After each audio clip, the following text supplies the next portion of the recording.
Pour ce 7e épisode de Table de vie, nous recevons Maxime, qui est le gérant de Berry-Shokudo à Bourges. Et pour toi, quel est le plat qui représenterait le mieux le Japon ?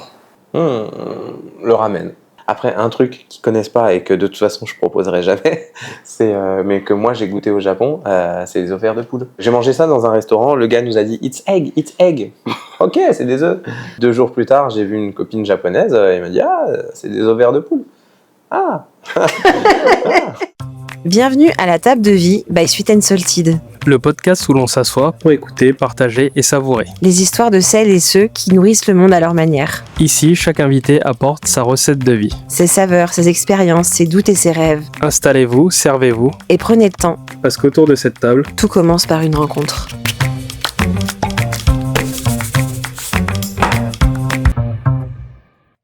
Hello, vous êtes sur le podcast Table de vie by Sweet and Salted. Je suis Adélie. Et moi, Jordan. Pour ce 7e épisode de Table de vie, nous recevons Maxime, qui est le gérant de Berry-Shokudo à Bourges. C'est notre voisin par escalier, du coup, on va dire. Et Maxime, donc c'est Berry-Shokudo, la cantine japonaise par excellence, où on adore du coup y aller quand Jordan a la flemme de cuisiner. Merci Maxime d'être parmi nous. Merci de m'accueillir, c'est gentil. Avec plaisir. Peux-tu te présenter pour les personnes qui ne te connaissent pas encore ? Je m'appelle Maxime, j'ai bientôt 37 ans, ça fait 13 ans que je suis sur Bourges, je suis originaire de Dijon. Je suis arrivé sur Bourges avec le baseball et j'ai eu une passion grandissante pour le Japon depuis que j'ai une dizaine d'années avec les mangas et j'aime énormément manger et en fait au fur et à mesure je suis parti en 2018 pour un voyage au Japon et je me suis dit pourquoi pas après changer un peu d'activité et proposer le Japon à Bourges, quoi. Top. Et justement, quel a été ton parcours avant d'ouvrir Berry-Shokudo ? Donc tu étais à Dijon ? Ouais, j'étais à Dijon. À Dijon, j'ai passé un diplôme d'éducateur sportif. J'ai travaillé pour une association pendant 2 ans et j'étais vraiment très investi pour le club de baseball déjà à Dijon à l'époque. Et quand un poste s'est ouvert sur Bourges pour faire du baseball professionnellement parlant, j'ai dit allez, c'est parti quoi, c'est l'occasion ou jamais. Donc j'ai sauté sur l'occasion, je suis venu sur Bourges avec mon ami et j'ai travaillé 7 ans pour le club de baseball de Bourges. Après je suis parti vraiment 2018, c'était mon rêve de partir au Japon. Je suis parti au Japon en 2018 avec ma compagne Meryl et on a fait 2 semaines au Japon. Et en revenant du Japon, je me suis dit mais il y a quelque chose qui se passe avec le Japon. Le baseball c'est le sport national au Japon déjà. Et au fur et à mesure, je me suis dit pourquoi pas faire quelque chose, sauf que je suis vraiment pas de la restauration de base. C'est pas parce qu'on aime cuisiner qu'on peut passer de la cuisine à la restauration directe. Et j'ai rencontré Laetitia de Mangaté à Dijon et de par le fait, je me suis dit allez, pourquoi pas ouvrir un salon de thé sur Bourges. Ok, donc Mangaté est né quand ? Fin 2018, je me suis dit pourquoi pas, et en fait on a appris qu'on allait avoir notre fille en janvier-février 2019. Du coup je me suis dit mais c'est pas du tout le moment d'ouvrir mon activité, sauf que pendant je pense 1 an j'en ai parlé tous les jours à ma compagne et en fait au bout d'un moment elle m'a dit va falloir que tu te décides parce que tu m'en parles tous les jours, faut peut-être te lancer. Donc ça a mûri. Et du coup, fin 2019, j'ai commencé à aller voir Laetitia en me disant voilà, en fait, le projet, je veux vraiment le faire. Comment on fait ? Et puis on est parti sur le projet, quoi. Voilà. Et donc, t'as ouvert ? J'ai ouvert en février 2021 parce que le projet a commencé en février 2020. On devait aller voir les banques. Le Covid est arrivé, sauf que j'avais déjà lancé le projet et je me voyais pas faire autre chose. Donc on a eu notre premier confinement. À la sortie du premier confinement, on est allé voir les banques. Du coup, certaines banques étaient pas trop chaudes étant donné qu'on sortait de, je sais plus, 3-4 mois de Covid. Et en fait, le Crédit Mutuel a dit mais en fait le projet il est vraiment cool, c'est quelque chose de différent. Allez. On vous suit. Donc, Ils sont cool, hein, le Crédit Mutuel. mais carrément le C'est Crédit eux qui nous ont Mutuel. suivis aussi. Bah, du coup, on est parti sur ce projet-là. J'ai commencé à chercher des locaux. Les locaux, on en a visité. Ah, toi aussi? Oh là, mais tellement. Donc, on a trouvé anciennement MediaSelf, qui d'ailleurs était le trésorier du club de baseball, donc que je connaissais très bien. Alors, blague à part, j'étais au Ouais. Crex Midi. Damien, Ah oui, Damien. qui est trésorier du Crex. Ouais, bah voilà, c'est ça. Bah, Damien, J'adore. voilà. Donc du coup, en fait, à la base, dans ce local, j'y suis depuis le début. Depuis, je suis arrivé ici en 2012. En 2012, Damien, du coup, était trésorier du club. C'est lui qui a mis en place le contrat pour pouvoir faire, du coup, de moi un éducateur sportif spécialisé baseball. Quand j'avais besoin d'imprimer des trucs, j'allais à MediaSelf.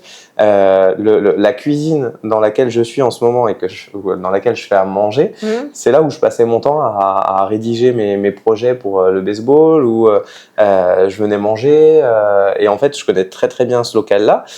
Et quand Damien est parti, je lui dis bah, pourquoi pas visiter ton local, mais franchement, à la base, c'était pas du tout le local que je voulais.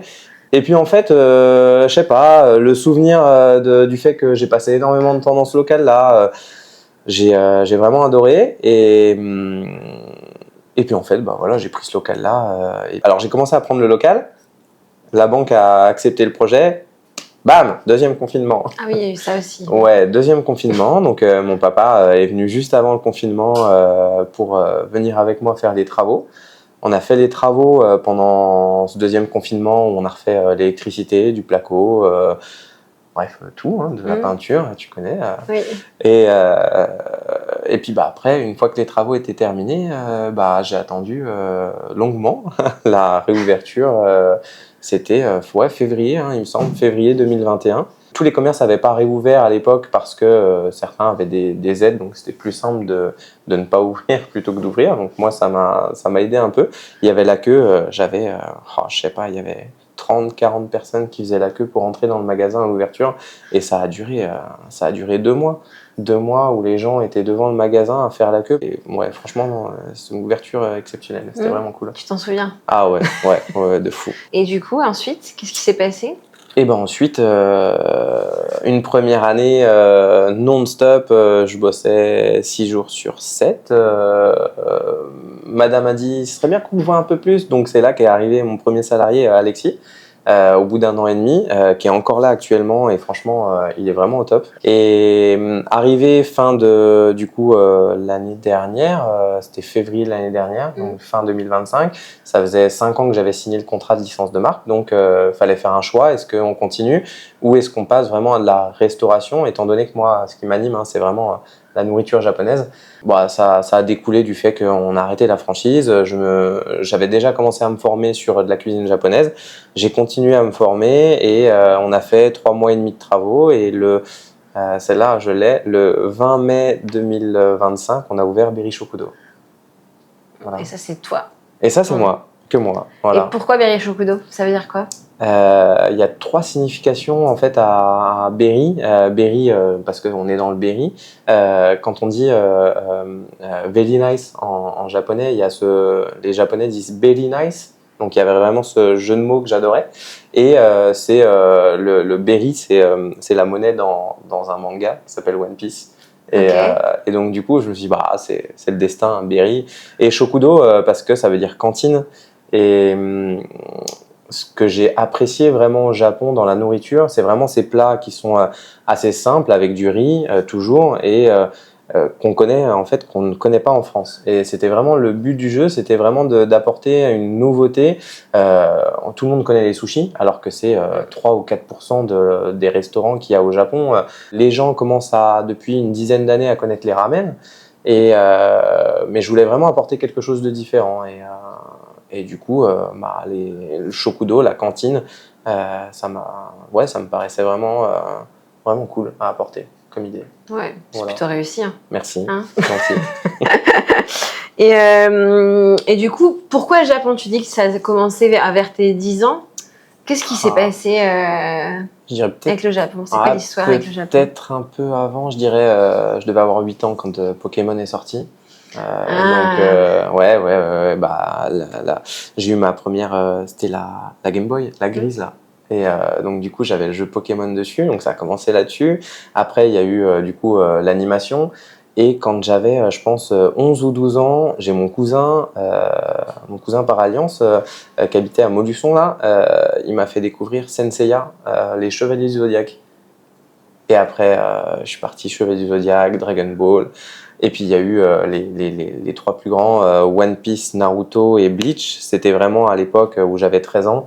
Et c'est arrivé au collège, tout le monde attendait, je sais plus si c'était le jeudi soir ou le vendredi. Non, ça devait être le jeudi parce que le lendemain, ceux qui avaient une connexion assez puissante pour pouvoir avoir l'épisode, ils l'avaient du coup téléchargé toute la nuit, regardé le matin et ça y est, ils commençaient à spoiler ce qui s'était passé dans l'épisode suivant, quoi.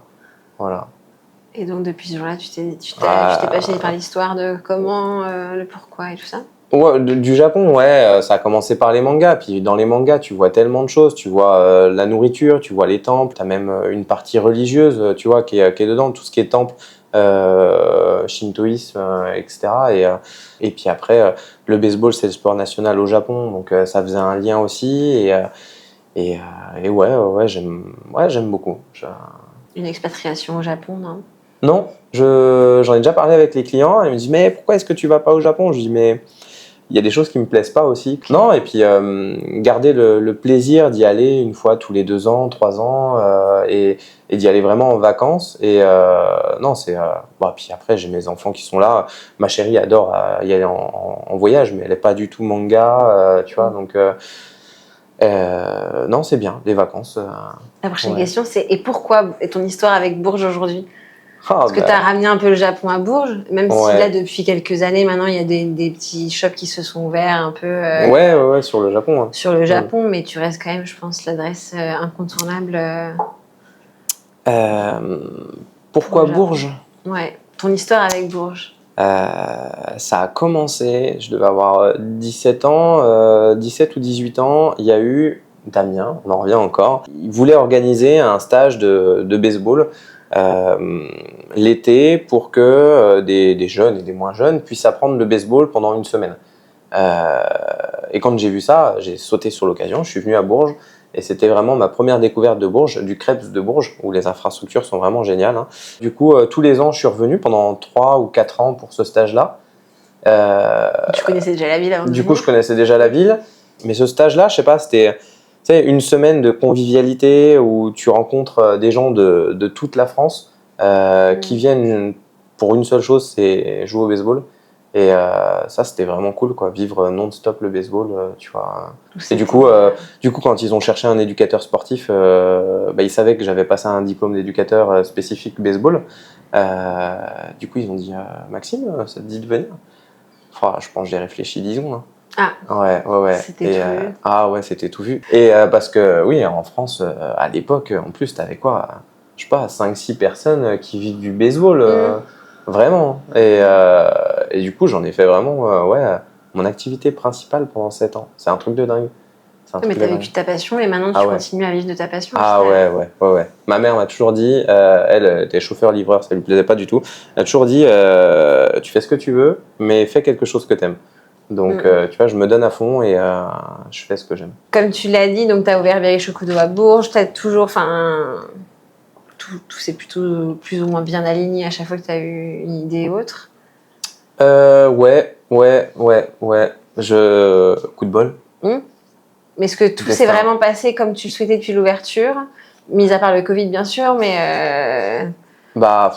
après c'est du taf. Hein. Heureusement que j'ai ma chérie qui est là, tu vois, qui me soutient à chaque fois. J'ai mes enfants qui sont là, pareil, qui sont toujours à fond derrière. Et est-ce que tout s'est bien aligné? Non, des fois, tu as envie de partir en vacances, tu as envie de partir en week-end, et puis tu te dis, non, en fait, il y a le taf. Et voilà, je me suis lancé dedans, donc je vais vraiment toujours à fond dans le projet. Alors des fois, je fais passer mon temps pour la famille après.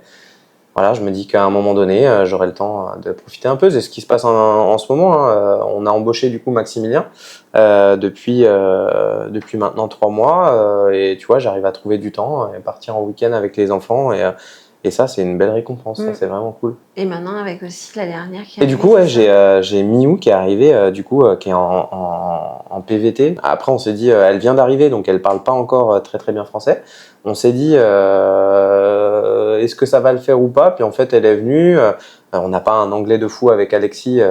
Maximilien gère un peu plus l'anglais. Mais en fait, la conversation se fait naturellement. Elle apprend assez vite. La semaine dernière, j'étais avec elle le vendredi. Elle a pris quasiment toutes les commandes en français ou en franglais. Puis d'entendre un peu de japonais de temps en temps. T'as une communauté quand même qui se construit. Tu disais tout à l'heure, tu vois, depuis que j'ai ouvert, il y a des choses qui ouvrent au fur et à mesure. Mais il y avait l'association franco-japonaise Oshaberi déjà qui existait un tout petit peu avant que j'ai ouvert, du coup qui commençait à faire déjà quelques petites choses en rapport avec le Japon.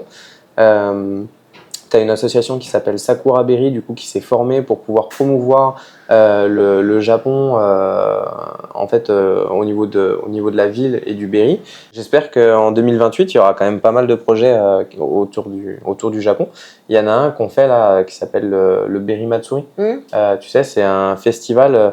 Le premier, j'ai fait un mini festival à Mangaté à l'époque. Sur la journée, je sais pas, on a eu 150 personnes. Je dis ouais, c'est pas possible, on peut pas refaire au restaurant, tu vois, il y avait trop de monde. Et donc j'ai tanné l'association Oshaberi pour en organiser un.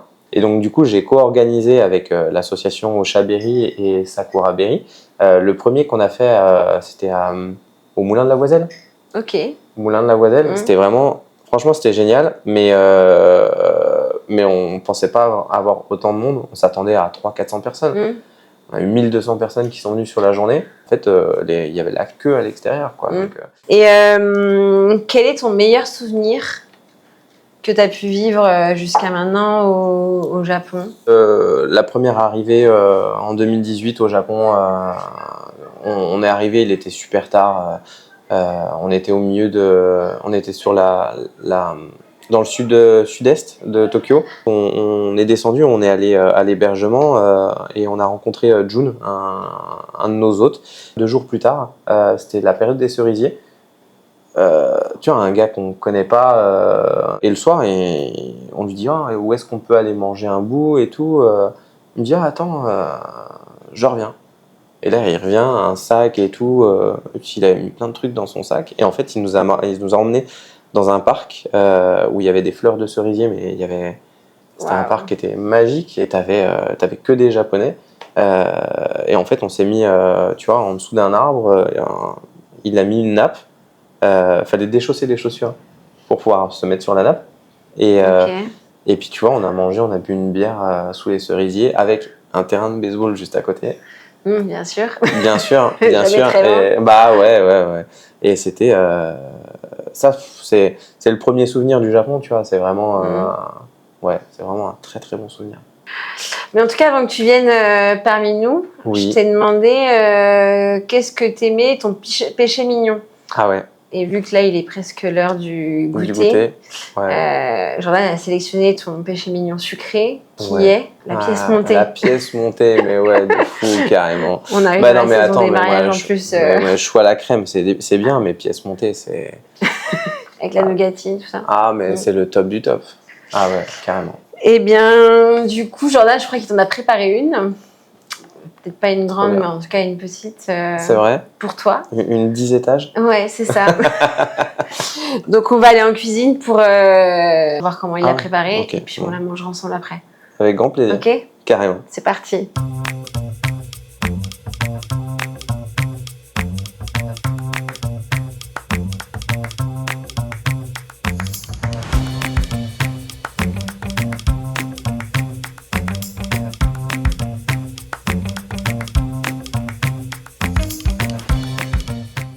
Bonjour Maxime. Salut Jordan. Alors je t'ai préparé une pièce montée avec des choux farcis à la vanille et au chocolat et une nougatine au sésame. Au top. Bonne dégustation. tu vois.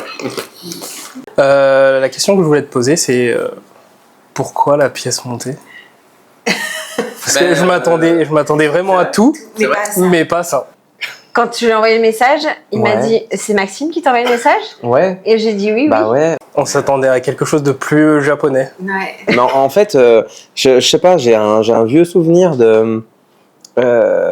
d'une pièce montée que j'ai faite. Ah ouais, j'ai kiffé. Tu sais, quand il reste des petits choux comme ça, là, puis que tu peux taper dedans après. Là. Ah là là là là là là. Ouais. Plaisir coupable. Ouais, c'est ça, exactement. Et le péché mignon que tu nous avais cité, c'était un plat typique marocain. Ah Non, ouais, si je me trompe pas. c'est La pastille. la pastilla. Ah ouais. Et ça, c'est quoi? C'est au poulet, dans mes souvenirs, hein, parce que c'est au poulet avec de la cannelle, avec des feuilles de briques. Et en fait, on est parti en vacances au Maroc un jour avec toute la famille. Et en fait, la dame qui nous a servi ça, elle avait fait. Franchement, c'était. Ah, j'en ai un souvenir, mais c'était trop bon. Et j'avais essayé d'en refaire, moi, à la maison, quoi. Alors là, je n'ai pas retrouvé le goût du tout, quoi. Donc, je me suis dit, ça y est, c'est Jordan.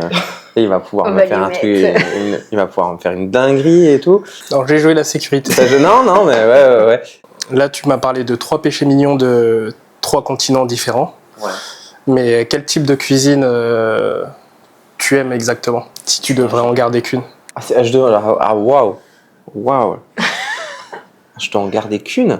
Impossible. Ça dépend Ah. de ton humeur. Ah ouais? Ouais, ça dépend de mon humeur, ça dépend de la saison aussi, s'il fait chaud, s'il fait froid. J'adore manger. T'es pas que axé sur la cuisine japonaise. J'aime énormément. En fait, il y a tellement de choses à découvrir dans la cuisine japonaise que j'avais vraiment envie de faire découvrir ça au Berruyer. Mais non, j'aime tout. Bon, puis ma mère a toujours fait de tout, donc elle est On aime les haute-savoyarde, bonnes choses. donc beaucoup de raclette ou de fromage fondu. Oui, c'est ça. On aime ça. Que des bonnes choses. Le gras, c'est la vie. Mais toujours. Manger 5 fruits et légumes par jour. Voilà. Et pour toi, quel est le plat qui représenterait le mieux le Japon? Le ramen. En plus, c'est quand même venu depuis une dizaine d'années en Europe, surtout en France. Et ouais, c'est un plat que tout le monde connaît. C'est un plat qui est à la fois difficile et à la fois facile à faire. Enfin, tu peux en faire un sans problème chez toi avec un bouillon que tu fais pas maison, et puis tu mets tes pâtes, tu mets un peu ta viande, et voilà. Et puis quand tu cherches un peu à faire quelque chose de plus difficile, ouais, c'est assez complexe en fait. Tu te dis, il y a énormément de préparation à faire dans le ramen. Ouais. Mais avant le Japon, tu cuisinais déjà beaucoup ou Ouais, je cuisine. J'ai toujours aimé cuisiner. Après, avec le baseball, je bossais énormément, donc j'ai eu moins de temps pour cuisiner. Mais avant mes 23-24 ans, j'adorais ça. Et puis faire venir les gens à la maison et cuisiner, non, je trouve ça, ouais, c'était vraiment cool. Et pour toi, quels sont les plats à absolument goûter quand on va au Japon? Quand on va au Japon, Allez, la liste. la liste. Je dirais pas que c'est des plats, je dirais que c'est peut-être des systèmes un peu.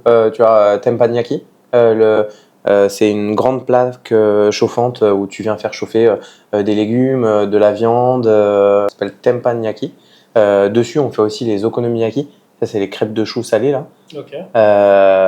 Il y a aussi des barbecues où en fait tu viens en fait choisir ta viande que tu veux manger ou tes légumes ou tes champignons et tu viens faire griller ta viande toi-même dessus. Et si, un truc à faire, c'est le petit déjeuner. Un petit déjeuner traditionnel japonais, c'est extraordinaire. Et qu'est-ce qu'on retrouve dedans?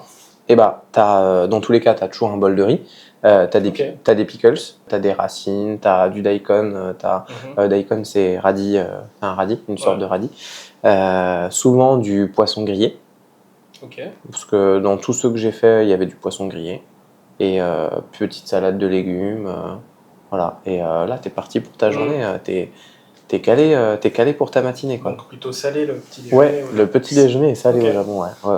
Quand tu veux aller vraiment dans un maître sushi, il faut être accompagné la plupart du temps parce qu'ils parlent japonais et pour les réservations, il faut réserver, quoi. Donc ça, sushi à faire, oui, si, c'est obligatoire. Les gens qui vont goûter les sushis au Japon, ils vont dire ah mais. Mais tu nous as beaucoup parlé de plats salés. Ouais. Et tout ce qui est dessert ou pâtisserie. Au Japon, il y en a pas beaucoup. Tu vas avoir les mochi, tu vas avoir des glaces, matcha, kinako, soja. Mais sinon, tu vois, si t'as en hiver, ils font une soupe de haricots rouges où ils trempent du mochi dedans. Ok. Alors des fois, ils se lancent dans des tests un peu chelous, genre ils font des croissants au matcha, tu vois. C'est pas bon. Mais mais voilà quoi. Non, ouais, ils sont pas hyper sucrés, ouais, carrément. Et des fruits quand même un peu, non? Pas trop. Si, mais c'est cher. Ah ouais. Et ils vendent, ce qui est ouf, c'est qu'ils vendent soit à l'unité, genre ta pomme, elle va être emballée toute seule, et du coup tu achètes ta pomme à l'unité, soit ou des cerises. Tu vas avoir genre 6 cerises dans un emballage, et ils vont te vendre comme ça, et tu vas manger 6 cerises, quoi. Et la restauration, ça a toujours été une évidence pour toi? Quand j'étais gamin, je voulais être boulanger. Ok. Je sais pas, j'aimais bien manger, j'aimais bien les croissants, les pains au chocolat. Tu sais, quand j'étais gamin, t'avais un camion qui venait devant la maison qui klaxonnait pour apporter le pain, les croissants, parce que j'habitais dans un petit village. Et mes parents me donnaient toujours, tu vois, la pièce ou le billet, tu vois, pour aller chercher le pain, un petit bonbon et tout. Et en fait, à 15 ans, j'ai essayé, j'ai fait une semaine en boulangerie. Et fallait se lever à 3h du mat. Et là, j'ai dit, bah non, c'est mort, j'aime trop dormir pour pouvoir en fait m'orienter là. Et du coup, j'ai choisi génie mécanique et productique. Ah ouais. Ouais, rien à voir. Ouais, je fais du genre, tu fais quoi, Rémi, plus tard, génie mécanique. Ok, bon, je t'aime bien, je vais, voilà. Mais je suis pareil. Ouais, voilà. En fait, j'ai des copains qui allaient là-bas. Du coup, je me suis dit, allez, vas-y, pourquoi pas. Et puis après, je me suis dit, je vais faire quoi? Et puis, génie mécanique, ça me plaisait pas du tout. Par contre, tu vois, bosser avec les gamins, tu vois, leur faire des activités, des jeux de société, faire des programmes, des projets. Du coup, je dis, éducateur sportif, pourquoi pas. Et avec ta vie actuelle, tu trouves toujours le temps de faire un peu de sport? Et là, j'ai repris depuis cette année, vu qu'on est 3 maintenant au boulot et que on tourne à 2 à chaque fois, ça veut dire que j'ai un peu plus de temps. Donc, je me suis remis au sport. Hein, Et combien de fois es-tu allé au Japon? 3 fois. 2018, 2023, 2025. Et tu as d'autres pays en Asie qui te fait un peu de l'œil? Je commence à m'intéresser un peu à la Corée, mais j'ai pas encore tous les codes. Je n'ai même pas du tout les codes. Et puis après, non, en Asie. La Chine, non? Non, on a rencontré des Chinoises en 2018 avec Meryl quand on était au Japon. Et quand on leur a demandé la Chine, ça vaut le coup et tout, elles nous ont dit non. Du coup, depuis, en fait, franchement, voilà, mon cerveau, il s'est dit, s'il y a des Chinoises qui me disent que en fait la Chine c'est pas top, si la Grande Muraille de Chine, ça, oui, c'est un monument. Ah ouais, je kifferais aller la voir. Et y a-t-il des produits ou des plats que tu adores mais que les Français ne connaissent pas? Oui. Tu vois, par exemple, je pense les soba. Moi, j'adore les soba. C'est des nouilles et du coup, en fait, elles se mangent froides l'été. Voilà. Donc, tu vois, je pense que là, je vais me plancher sur une recette pour cet été. Après, un truc qu'ils connaissent pas et que de toute façon, je proposerai jamais, mais que moi j'ai goûté au Japon, c'est les ovaires de poule. Oui, ce que tu me disais. Ouais. Et des ovaires de poule, ouais. J'ai mangé ça dans un restaurant, le gars nous a dit « It's egg ». Ok, c'est des œufs. On a mangé ça, on savait pas, c'était des œufs pour nous, hein, donc ouais voilà, ça sentait un peu le pâté, mais c'était pas si mauvais que ça. Et puis 2 jours plus tard, j'ai vu une copine japonaise, elle m'a dit ah c'est des ovaires de poule. Ah. Mais c'est ça, tu dis, tu t'arrêtes n'importe où, tu manges tout et n'importe quoi, tu sais pas ce que mais c'est, mais c'est bon. ouais, c'est ça. Par contre, le wasabi, ce que je disais, le wasabi, les gens connaissent pas. Et ça, j'ai vraiment envie de faire découvrir ça au restaurant. Et comment tu te vois à court terme et à long terme? À court terme, j'ai encore tellement de choses à découvrir moi-même et puis à faire découvrir aux clients. Donc, le fait qu'il y ait Maximilien qui soit là maintenant, ça me permet d'avoir aussi du temps pour pouvoir préparer d'autres recettes. Donc ça, c'est vraiment cool parce que, tu vois, avant, on proposait des recettes tous les 2 mois, 2 mois et demi, des nouvelles recettes. Et puis maintenant, tu vois, c'est tous les mois et demi. Ça, c'est vraiment court terme. Le fait de pouvoir proposer en fait aux berruyers, aux gens qui viennent, aux touristes, parce qu'il y a quand même pas mal de touristes qui viennent aussi, des nouveautés, des choses qu'ils connaissent pas du Japon forcément, tu vois. Et une fois que j'aurai 2-3 rotations, je sais pas, aucune idée. La vie verra. Ouais, complètement. J'aimerais bien me former en ramen, vraiment. Je propose des ramen au restaurant, mais je fais pas les pâtes, je fais pas le bouillon, je fais la viande et les œufs. Donc tu vois, je cache rien à chaque fois aux clients, ils le savent. Et mais j'aimerais bien me former sur la préparation du bouillon. On viendra goûter. Bah oui, toujours. Est-ce que tu as une anecdote à nous partager sur Berry Shokudo, sur des clients, sur toi, et que tu n'as encore jamais dit à personne? Que j'ai jamais dit à personne? Ouais. Bon, le seul truc qui me vient à l'esprit, c'est que un jour, j'ai des danseurs de ballet qui sont venus manger. Et je trouvais ça exceptionnel. Je me dis, les mecs, ils sont connus dans le monde entier. Et en plus, ils sont de Bourges. Et ils sont venus chez moi. Je trouve ça trop cool. Et du coup, t'es plutôt team... c'est la dernière question. T'es plutôt team sucré ou team salé? Je suis plutôt team salé. Même si le petit plaisir coupable de temps en temps d'être sucré, quoi. Mais ouais, non, je kiffe beaucoup plus le salé. Eh bien, merci Maxime d'avoir partagé ce petit moment avec nous. Et ben, merci beaucoup à vous. Et nous avoir fait voyager surtout, parce que là, franchement, on est parti au Japon. Mais, et encore, il y a tellement de choses à découvrir. Merci beaucoup d'avoir pris le temps de venir chez nous, dans un emploi du temps très chargé. Avec plaisir. Table de vie, c'est des histoires de vie partagées autour de la table. Si vous avez aimé ce podcast, n'hésitez pas à vous abonner et à le partager sans modération. Sans modération. Yes. Mais manger 5 fruits et légumes par jour et ne pas manger trop sucré, trop salé. C'est ça. Trop gras. Comment on dit au revoir en japonais? Matane. Matane.